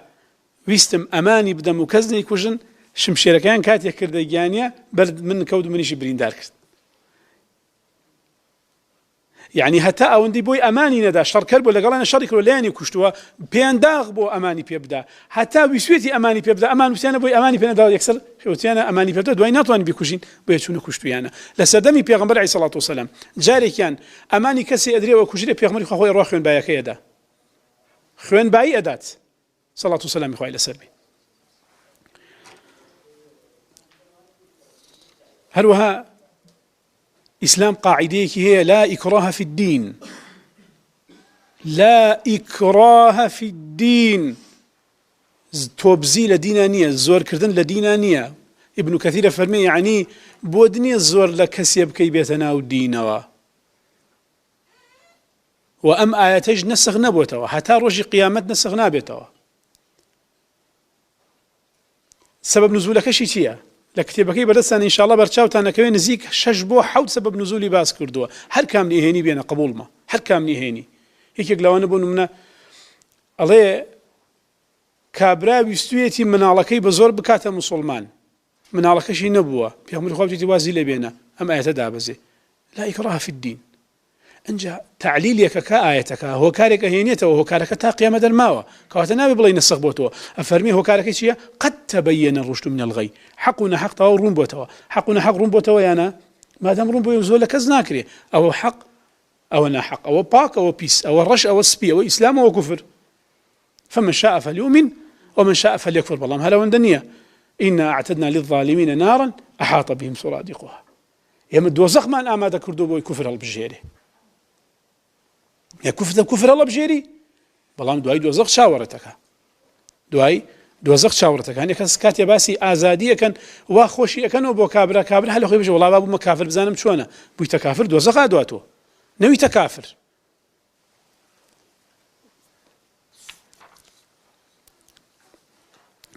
هلوها سنجي يكشد بدن برزا كانم باي تختي دولة إسلام يكم شو نبيت باي تختي دولة إسلام كويا هذي كم شمجير بدس كم رم بدس شو أولاتوا شو أوشاروا بأشتي شونيانا بأشتي شون الحمد لله لمكة كمحل خلاف للعلماء عنوة جراوة وبشر جراوة بصلح جراوة على كل بلام لكانتي قرتنيا كسر روبرو نبوة للروبروبون وكزنكو جراوة لا مكة هل وها عمان وكوماليق ناوشي زور هجر وكومالي ناوشي زور بيوي يكسي تيابو كجري بونة مسلمان كواتا أي بشي جوابي أوادنو كما سرتاكاني هاتني إسلامي أهل يمن كسيكيتيانا كجري وكباسي أولاتانا كل ماليزيا وأندونيسيا بنغلاديش وكومالي ولاتي تركا هرگيز يك سوباي إسلام نروشتا ولاتانا باشا بين بلين چوني أمانة بونة مسلمان يك خالي تري قرنق لبيرتان نروى إسلام هميشا لصلح لأشتي زياتر بالله وبيته إسلام لصلح وآشتی زیاتر بڵاو بێت و دوو نمونەشتان پێ دەمەوە و بەڵگە بۆ قسەکانم. ئەو ڕێژەی خەڵکەی عەرەب بوونە موسڵمان لە عام الوفود لە ساڵی فەتحی مەکە بێەوەی ڕەسوولی خوا شمشێر هەڵگرێ، باوەڕ ناکەم لە هەموو پێشەوە ئەو نە خەڵک بێتە موسڵمان. عام الوفود شەڕ نەکرەوە، ڕەسوولی خوا لە مەکەیە ئەوەندە وەفد دێتە خزمەتی لە قەبیلە و خێڵەکان هەمووی ئەعلانی ئیسلامەتی خۆیەکە، یەک سەربازی نەچوو بەلایەن. نمونەی دووەم صلحی حودەیبیە. صلحی حودەیبیە قازانجی بوو بۆ موسڵمانان یا زەرەری بوو؟ صلحی کرد لەگەڵ کافرەکانە، قازانجی موسڵمانان شکاوە. ئێستا موسڵمانان هەموو وڵاتانی ئیسلام لە حربن بەگشتی، لە حربن لەگەڵ وڵاتانی کوفرە یا لە صلحن لەگەڵ وڵاتانی کوفرە. ئایا ئیسلام زیاتر بڵاو بۆ تۆ یانە؟ ئێمە نایڵێ نادوای خۆیان ئەڵێن ئیسلام زۆر زیاتر و زۆرتر بڵاو بێت. ئەوە ڤیدیۆی قەشەیەکیان بڵاو بۆ تۆ خۆتان بینی وتانە ئەڵێ بۆ 2050 فەرەنسا بێتە وڵاتێکی ئیسلامی ئەگەر وا بڕوە، بۆیە بێ خەم بخۆین. ئەوڵێەوە من دەست پێ ئەەکەم لە بەیانیوە کێ دێ لەگەڵ مەبابێ، ئەوەتان ێوەدا ئاگاتان لێ ئیمانوێل ماکرۆن دەستی پێکرد هێرشکەنە سەر ئیسلام و ئیسلام ناشرینکەن تاوەکو لە 2050 فەرەنسا نەبێتە وڵاتێکی ئیسلامی، لە وڵاتێکی عەلمانیوە بێتە وڵاتێکی ئیسلامی. بۆیە پەلە قاژەی مەرگەکە نەمانە. هەوڵی ئەوێنەتانی ئیسلام زیاتر بڵاو نەبێتەوە و تەشەنە نەکە. و هەروەها بێمە سەر ئەوە هەنێک نمونە بووە وەکوتم قسەی تر زۆرە حەقیقەتەن و شتی تر نەک زۆر زۆرە، بەڵام بینە سەر ئەوانەی کە گەورەترین بکوژەکانی مێژوو کێن گەورەترین بکوژەکانی مێژوون ناودارەکانیان کێن؟ بزان یەک دانە موسڵمانیان تێدایە؟ یەکێکیان ئەبینی موسڵمان بێ نەخێر، یەک دانەیە نابینی موسڵمان بێت.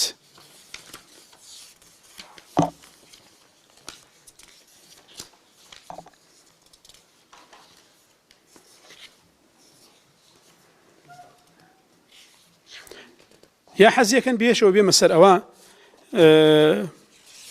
کە کاغەزەکەی لە پێشتر بە ئەو پێشتر بخوێنەوە لە خزمەتتانە، ئەگەر سەیرێکی کۆی شەڕەکانی پێغەمبەری خوا بکەین عەلەیهی سەڵات وسەلام کە ئەنجامی داوە. ئەمە ئیحصائیەکە من بەخێرا لە خزمەتتان ئەیخوێنمەوە. سەرجەم شەڕەکانی پێغەمبەری خوا عەلەیهی سەڵات وسەلام 26 یا 27 شەڕ بووە. ئەمە سەرجەم شەڕەکانی پێغەمبەر عەلەیهی سەڵات وسەلام. و هەروەها سریەکانیشی نزیک 53 سریەیەک بووە. ژمارەی سەرجەم کوژراوەکان لە شەڕەکانی پێغەمبەر عەلەیهی سەڵات وسەلام، ژمارەی سەرجەم کوژراوەکان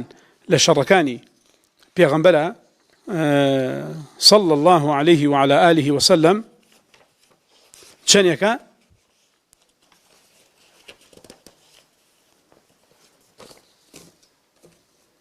بریتە لە 262 شەهید لە سەحابە،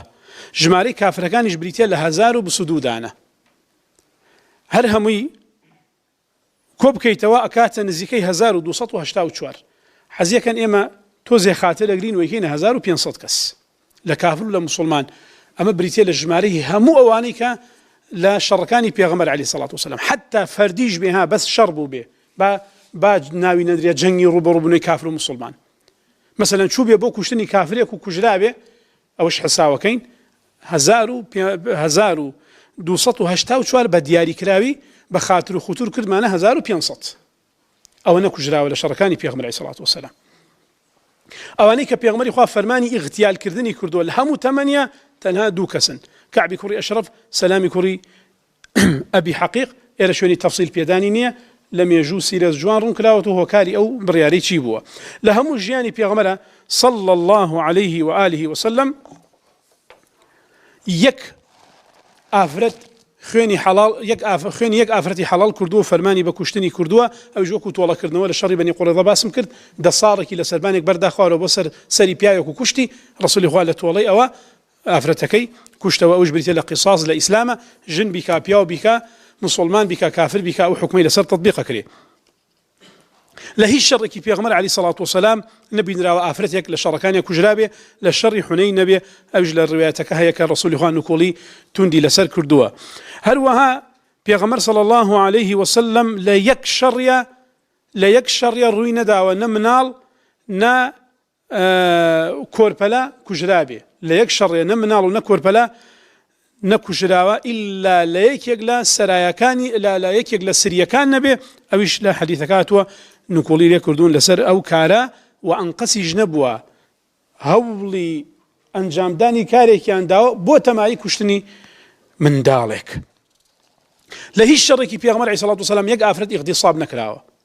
لە یەک شەڕی پێغەمبەر عەلەیهی سەڵات وسەلام یەک شەڕی نییە ئافرەتێکی تیا ئیغتیصاب کرابێ خۆشتان نەزانن شەڕەکانی ئەم کافرانی کە ئەمڕۆ بانگشەی ئازادی لێدەن خۆ سجنەکانی ئەبوو غرێب لەبیری هەمووتان ماوە چیان کرد و لەبیرتان دێ لە عێراق و لە ئەفغانستان چەند ئافرەتیان ئیغتیصاب کرد و چیان دەکرد و چۆن شانازیان پێوە دەکرد و لە سجنەکانە وێنەکانیشیان بڵاو کرد و هەر نەگەوەنە سوکایەتێک نەژێر وەژێر با کەس نەزانی ئەیزانی یاساکان خۆیان چۆن ئەزانی ئازادیەکە بۆ کێیە مسلمان شەمل ناکات چی پێ دەکەی پێی بکە ڕسمی شێگرد و بڵاوی شێکردو پێغەمبەری خوا عەلەیهی سەڵات وسەلام لە هەموو تەمەنیە یەک دیلی جەنگی نەکوشتووە ئیلا لە شەڕی بەدر نەبێ دوو دانەی کوشت و لە ئوحودیشە یەک کەس لە پێغەمبەر عەلەیهی سەڵات وسەلام هەرگیز نەهاتووە تەصفیەی داخلی کرد بێ وەکو ئەمڕۆ لە حزب و لە وڵاتان ئەبینی تەصفیەی داخلی دەست پێکرد لە ژیانی پێغەمبەر عەلەیهی سەڵات وسەلام هەرگیز نەهاتووە پەیماننامەیەکی شکاند بێ لەگەڵ کەسێکە کافر بێ مسلمان بێ هەر دینێکی بێ پەیماننامەیەکی بەست بێ و شکاند بێتی هەروەها لە هیچ شەڕێکی پێغەمبەر عەلەیهی سەڵات وسەلام ڕووی نەداوە پیاوێکی پیر و پەکەوتەیان کوشت بێ ئیلا لە شەڕی حونەین نەبێ ڕووی داوە ئەویش شیرۆکی ئەوتوان لە سیرە تەماشای کەن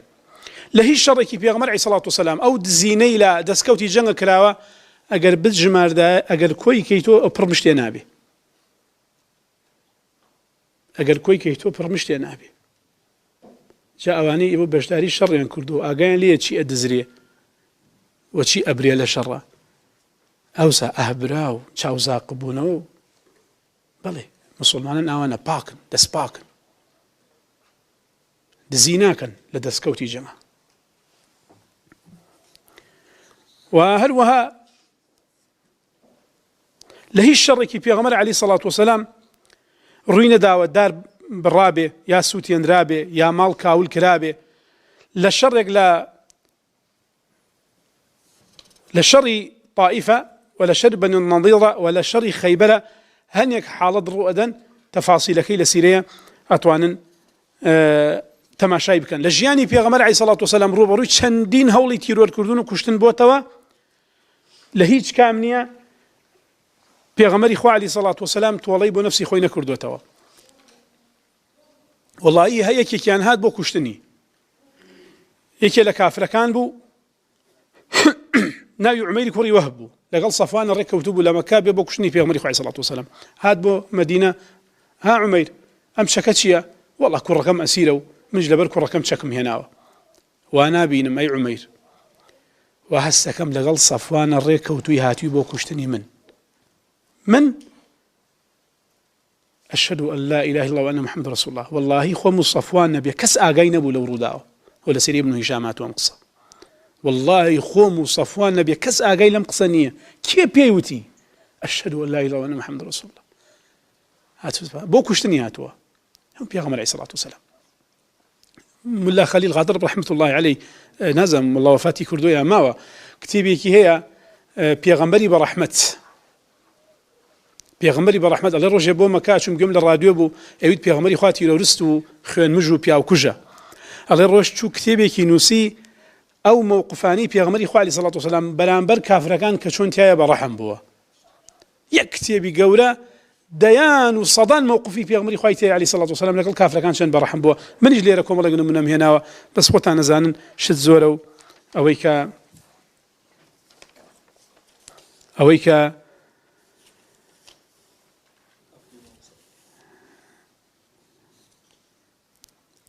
ئەکرێ بوتری هەر ئەوەندەیە هەروەها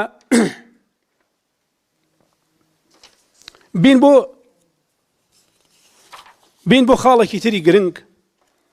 ئەویش بین مقارنەیە بکەین لە بینی ئەمەی کە باسم کرد لە جەنگەکانی پێغەمبەر عەلەیهی سەڵات وسەلام لەگەڵ جەبوون و بین حەربی عالەمی دووەم وەرگرین ومن بۆی نەڵێ مامۆستا ئەخە نابێ ئەم مقارەنە ئەکادیمیانە نییە تۆ نەدوت ئێمە بە ئینساف و ئەکادیمیان نابین بەڵێ وامتە باشە مامۆستا معقوڵ نییە ئەوسا بە شمشێر شەڕیان کرد و ئێستا بە چەک و کلاشینکۆف و نەوەوی شەڕەکەن نسبە کوشتنەکە زیاترە ئەڵێن دەی مادام وایە با نسبەی سەتی وەرەگرین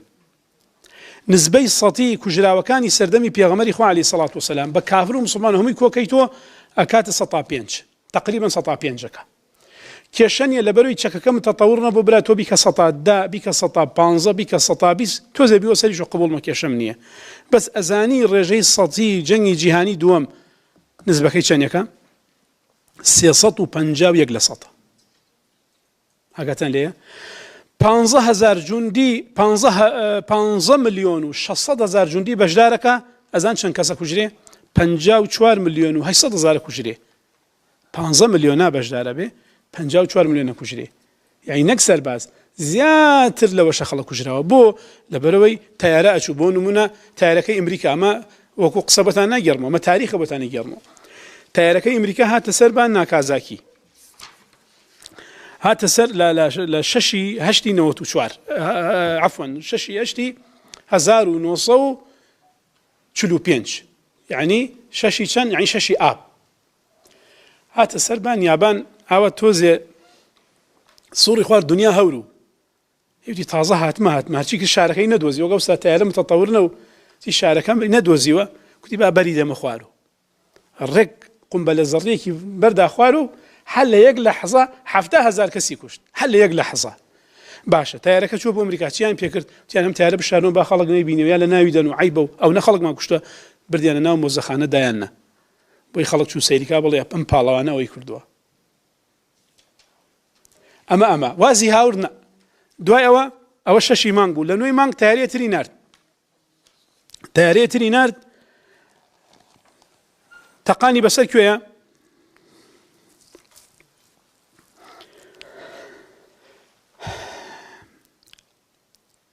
تەقانی بەسەر هێرۆشیمایە ناکازاکی و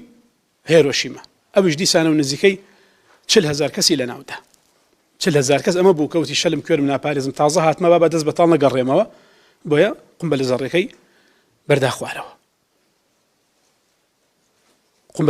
بەرداخوارەوە ئاوها بۆیە نسبەتەکەی بەو شێوازەیە من لای خۆم سەرژمێریم نووسیوە ئەو زەرەر و زیانانە لە ڕووی مادیوە لە ڕووی کەسیوە کە لە شەڕەکانە بۆتەوە ژمارەی چەندێکە گوێم لە یەکێک لە لێکۆڵەرەوان بوو نازانم عهودەکەی لەسەر ئەو من بەڕاستی دیراسەم نەکردووە قسەی ئەوە ئەڵێ بەس ئەو کەسانەی لە جەنگی خاچپەرستەکان و بەهۆی بڵاوکردنەوەی گاورەوە کوژراون بەس ئەو کەسانە ژمارەیان چەند ملیۆنە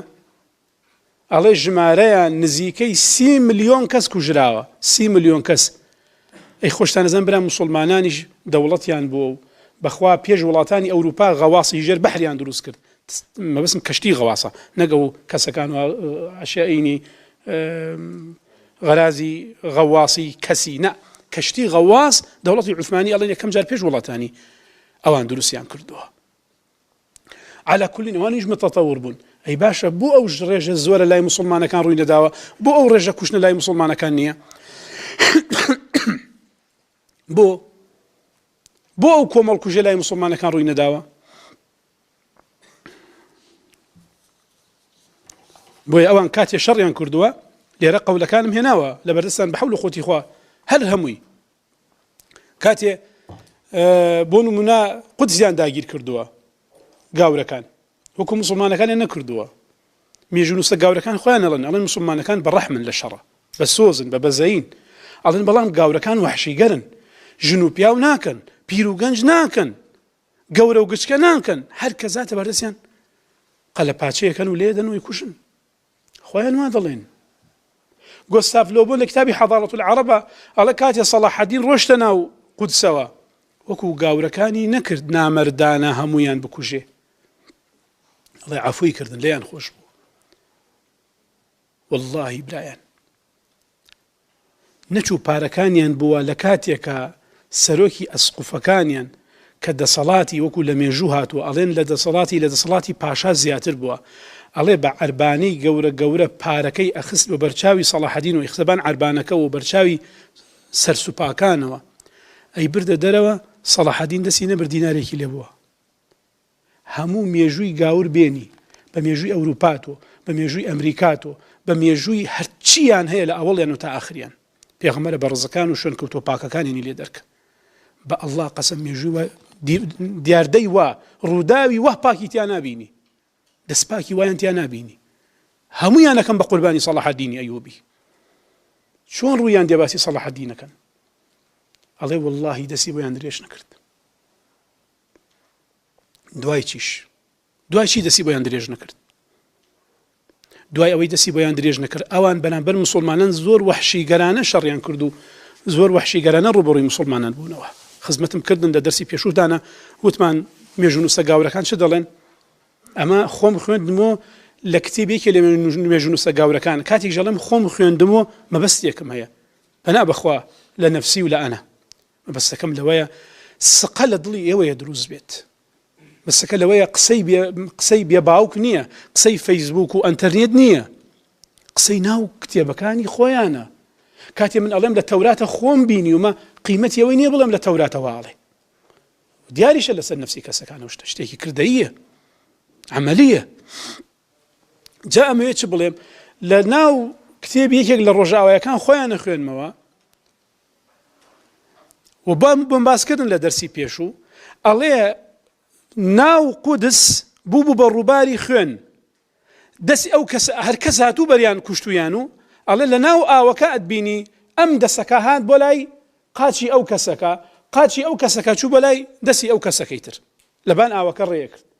ئەڵێ کاتێ سەرکردەکە هات ویستی بڕوا بەرەو قودس تەماشاکە ڕێگەی نییە هەتاوەکو ئەدەی لاشە لادا و دەست لادا و قاچ لادا تاوەکو ڕێگەیان بۆ کردو چوو بەرەو ناو قودس بۆی نوێژی تیا بکات ئەڵێ لەوێ فەرمانی دەکردوتی ئەوەی زیندووە گاورە وێڵیەکەن ئەمما جوولەکەیە موسڵمانە کەسیان بە ساغ نایەڵنەوە ئەوەی گەنجەکان ئەبن بۆ کۆیلە بۆی پارەیەکمان دەستکەوی فرۆشن ئەوەی پیرە ئەوەی منداڵە هەمویان لێدە هەمویان بکوژنەوەی پەکەوتوی هەمویان بکوژن ئەمەشی وای کرد بە سەلاحەدین کە ویستی سڵحیان لەگەڵ نەکە بەڵام بینی ئەوان سوورن و ئستفادەی نییە لەسەری بچێ ئەوسا بڕێریدا سڵحیان لەگەڵ بکە ئەمە گاورەکان ئاوا شەڕیان کردووە ئەبەم هەمەجیەتە و لێرە زۆر شتم نووسیوە کە گاورەکان بوون من لە مسڕە چەندێ خەڵکیان کوشتووە لە سەردەمی خۆیانە چەندێ بۆنە کاسۆلیک چەند پرۆتستانتی کوشتووە پرۆتستان چەند کاسۆلیکی کوشتووە هەمووی لێرە بە حەول و قووەتی خوا لە بەردەستانە و هەر هەمووی باس کراوە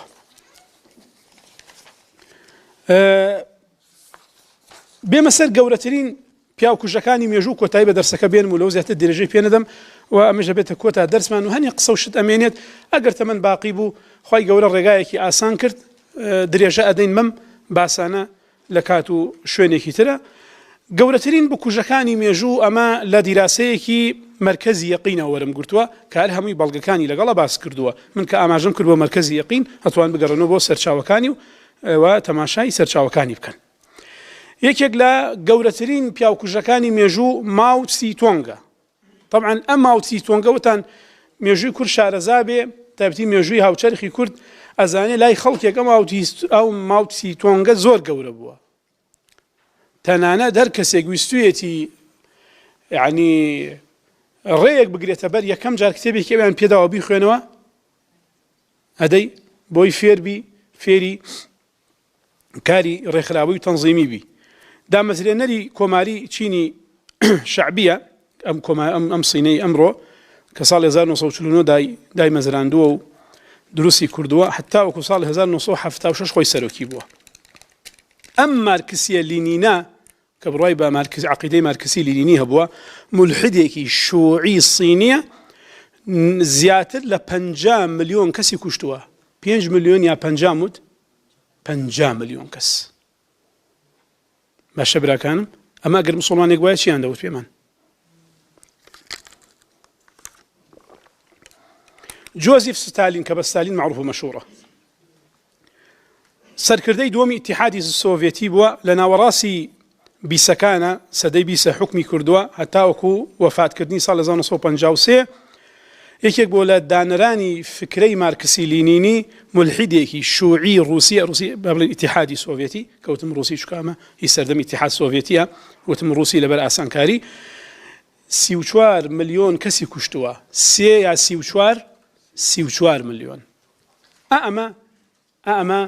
ئەمانن کە ئەیانوێ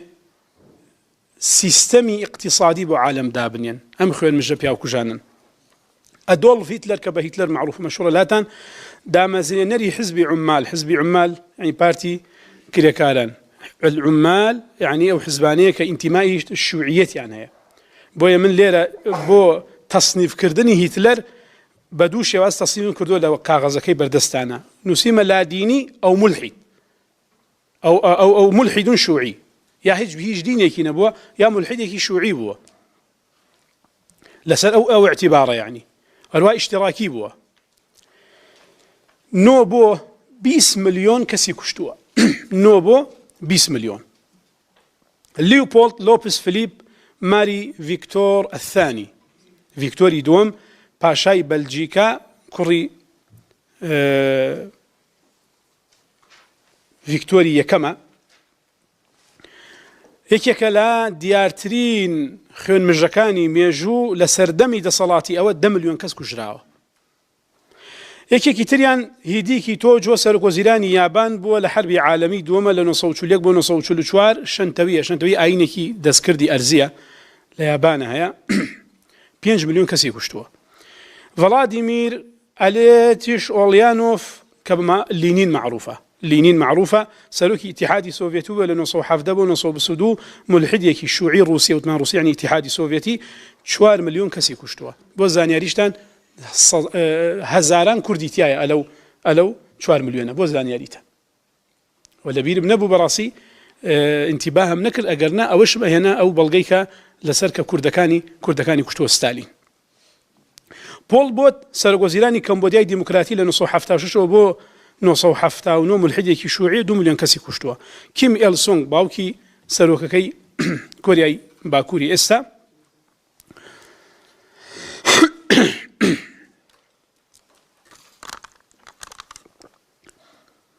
ملحیدێکی شوعیە 2 ملیۆن کەسی کوشتووە کیم اسمی عایلەکەیانە منگستۆ هیلا مریام ملحیدێکی شوعیە سەرۆک کۆماری ئەثیوبیای شعبی دیموکراتیە 1970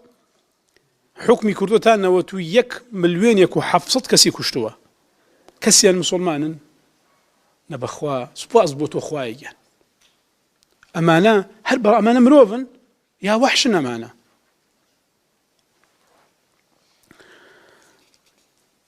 هەروها برێژنێف سەرۆکی ئیتیحادی سۆڤێتی لە 64 بۆ 82 ملحیدێکی شوعیە 1.5 ملیۆن کەسی کوشتووە 1.5 ملیۆن کەسی کوشتووە هۆکاری تەمەن بڵاوبوون و ئیسلامیش وەکوتمان چییە هۆکارە سەرکیەکەی بریتە لە فیترەتی ئیسلام پاکی ئیسلام سەفای ئیسلام تێکەڵە بێ لەگەڵ ڕوحی مرۆڤە لەگەڵ ڕوحی مرۆڤە سەبارەت بە ئاخر قسەشم کە دوایی بە حەول و قوتی خوا و لە کاتی خۆی درێژەی پێدەم کوردستان بە زەربی شمشێر نەبووتە مسلمان ئەگەر گریمان بە زەربی شمشێریش بووبێتە مسلمان کەس زەربی شمشێری لەسەر میلەتی کوردان نەبووە دەستبەرداری دیری خۆیان بن بەڵام دەستبەردار نەبوون بەڵام الحەمدولله کوردەکانمان خۆی پەرۆدگار گۆڕیان منەوەرکە شمشێریان هەڵ نەگرت لە بەرامبەری سەحابە ئەگەرچی هەڵیشیان بگرتەیەمان و تیلکە ئومەتون قەد خەلت لەها ما کەسبەت وەلەکوم ما کەسەبتم بەڵام خوا ئەجریان بنووسێ شمشێریان لە دژی سەحابە هەڵ نەگرت لە مێژوو هاتووە لە ئیبن الئەثیرە لە تاریخی بەلادەری و غەیرە ئەوە ئەڵێ کوردەکان ڕۆیشتون لەگەڵ سەحابەکان ڕێکەوتون و تویانە وەرن نجاتماندن ئەمە یعنی خوێندنەوەیە بۆ مووقفی کوردەکان وەرن نجاتماندن لە دەست ئێرانیە ساسانیەکان ئەو نە چاوسانن تۆ بەدەستیانەوە و کورد خۆی نەدۆزیوەتەوە ئیلا دوای هاتنی ئیسلام نەبێ هەر بۆیە ئەگەر بتوانی بڕۆی یەک بەرگ مێژوو بدۆزیەوە بە ئاسان نایدۆزیەوە ناڵێن کورد بوون دەوڵەتی میدیا هەبووە و هی کورد بووە طبعا من پێم وەکو کوردم و پێم خۆشە بەڕاستی هەر سەربەرزیەک لە مێژووی کورد دەبێت پێم خۆشە بەڵام خودی میدیا جێی خلافەی مێژوونووسەکانە زۆرێک لە مێژوونووسە ڕۆژاوایەکان پیان وایە دەوڵەتێک هەر نەبووە ناوی میدیا بێ بۆی حەق نییە ئێمە بڵێین ئێمە ڕۆڵەی میدیا و کەی خەسرەوین یعنی ناکرێت سرودێک کە تعبیرکە لە نیشتیمانی خەڵکێک لە ڕەگ و ڕەچەڵێکی خەڵکێک جێی خلاف و گومان بێ ئەکرێت من پرسیارەکەم لە خەڵکی عاقڵ خەڵکی ئەکادیمی ئەکرێ قەولێک محلی خلاف بێ بیکەیتە ئەساسیات من بۆ نمونە قەولێک جێی خلاف بێ لێرە بڵێم قەطعەن وایە و هەر کەسێ وانەکە مبتەدیعە تەوا عیب و عار نییە قەت بیکەمە مەسەلەی قەطعی بۆ لەبری خلافیە ئەیدی برا ئەم مەسەلە هەر وەکو تاریخ سەیریەکەین ئەکادیمیانە مەسەلەیەکی خلافیە مادام خلافی بوو باوە لای نین شتێک بێنین کە جێی ئیجماع بێ کە جێی کۆدەنگی بێ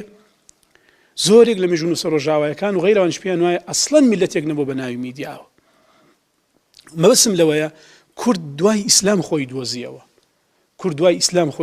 دوای ئیسلام خۆی پێکناوە بۆیە چەندین